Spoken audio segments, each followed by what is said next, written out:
Another thing that you could do to save money is kind of build your own skills, right? Like for me, I've got a lot of random skills that I accumulated over the years for just doing things myself. And I feel like in today's time, any skill set you want to learn, you could probably learn for free on YouTube.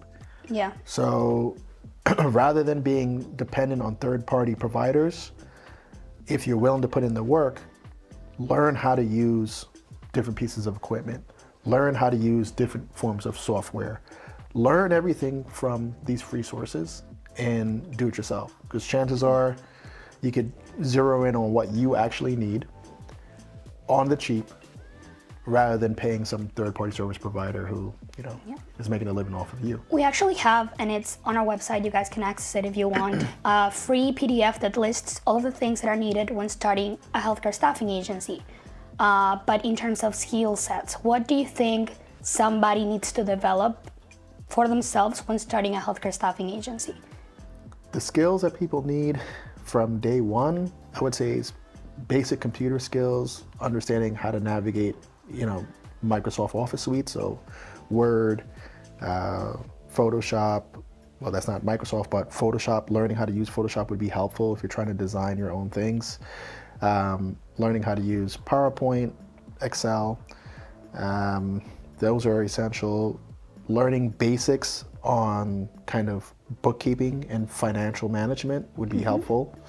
Getting familiar with some sort of payroll software, I think would be an essential, kind of computer skill. Just learning how to get around the internet. Yeah. A lot of people, unfortunately, don't have that skill, especially in healthcare because... In healthcare, yeah, I've noticed that. A lot of our clients that are part of our full healthcare staffing setup program don't really know how to manage those things. They don't know that DocuSign exists. They don't know how to track emails. So those things I've seen, do become a concern for a lot of them because it's like, oh, it's only one person, it's only me, and I don't know how to use this thing, so how am I gonna, work on it? Yeah, there's plenty of people that have YouTube channels dedicated to every software that you could think of. Yeah. So if you know what software you need to use, you could learn it, just like you learn how to use an EMR system. Yeah, then nowadays you can just Google pretty much anything and, Google's gonna tell you if there's a tool for that, and chances are if you need to do it, they've already created a tool that automates that process for you. Another skill I think people need to polish and develop is the skill of getting rejected gracefully. What I mean by that is most people,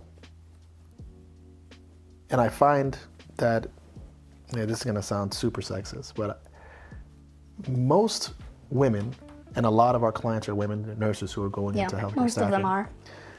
They haven't gotten used to rejection.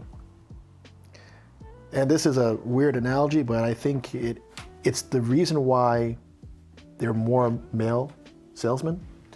Guys have been rejected by women their whole life, right? From kindergarten till adulthood, there's some girl telling you no.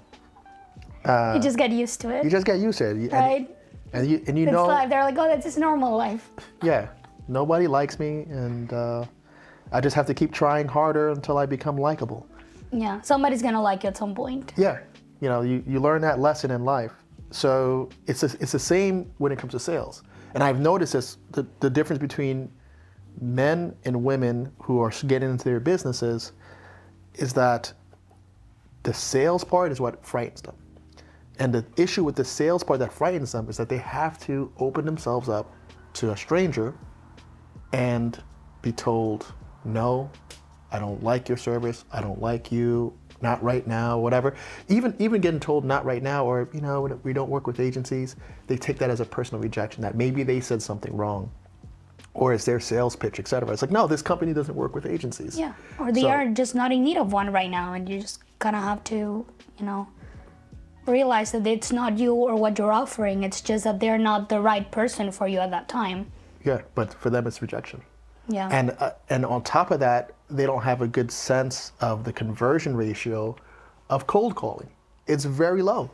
Like you're gonna get rejected Yeah. 97 to 98% of the time Yeah. off the bat, Yeah. right? So if you know that that's the case, then you know that you need to make 100 calls Yeah. to get 2 possible dates, Yeah.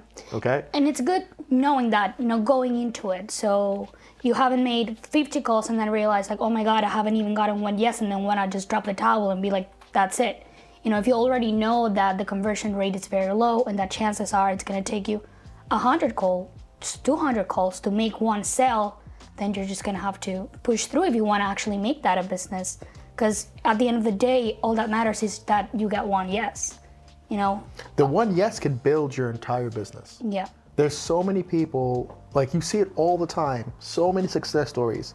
Right when they were about to quit, one thing hit for them that changed their business trajectory completely. And it only takes one good client to start building your business. And you obviously don't want to be a one client organization, but that one But you can client start there. can get you started, make you enough money to get you out of your job, make you enough money for you to feel secure and confident in hiring other people. It only takes one. And it might take you 1,000 interactions to get that one. But once you get it, it starts putting you in a direction to earn. So the skill of getting rejected is important. And of course, building sales skills. You're not going to persuade somebody into using an agency. That's not what I mean by sales skills. People kind of confuse that. It's the ability to just have an easy, fluent conversation with somebody so that you are clearly saying what you could do and how you could help. The tracking of your data. This is something that a lot of people don't do, and why CRM systems are popular now. Yeah. Is because you need a system of tracking and following up what you're doing. Yeah. And a lot of people will make phone calls, but not really track the frequency of their calls, the status of their calls, what time periods are converting better for them or worse. Yeah. Like, a lot of people don't know that they should be tracking those things, no, because they make 10 calls and they quit. Yeah. And a lot of them don't.